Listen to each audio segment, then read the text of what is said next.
The Grundy County Board of Supervisors voted this week for a moratorium on new wind farms in the county.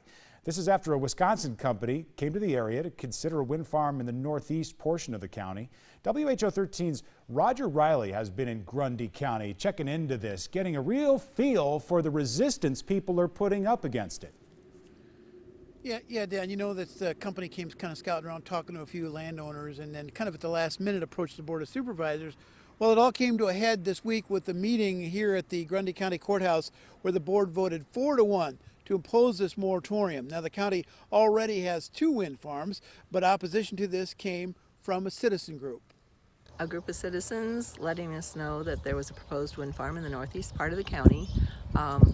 The ones that spoke to us were opposed, and they had gathered like 440 signatures in a couple of weeks' time of people that were also opposed.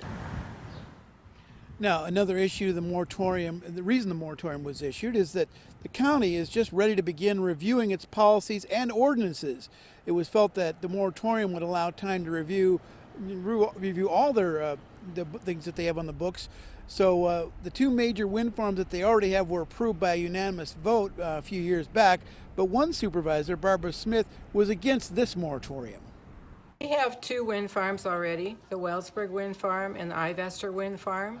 Those were accomplished through unanimous votes of the Board of Supervisors of those who were eligible to vote.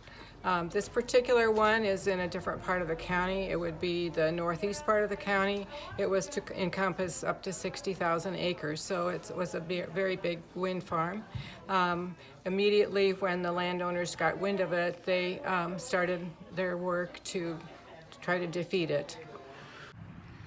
Now, Barbara Smith also told me that she was the only vote against it. She said she believes in landowners' rights. It should be up to the landowners to make the decision. And Dan, this northeast part of Grundy County, that is not too far outside of Waterloo Cedar Falls, so you have some people that have moved out into the country. That's a part of it, although I don't know the exact breakdown, but there are landowners and then people that have residents there, so they had a very well organized opposition, and they said they were very polite and they made a good case, so that's why it went 4-1 to impose the moratorium for now. Yeah, they got a lot of people on board really quickly for that. Roger Riley reporting live in Grundy County this hour.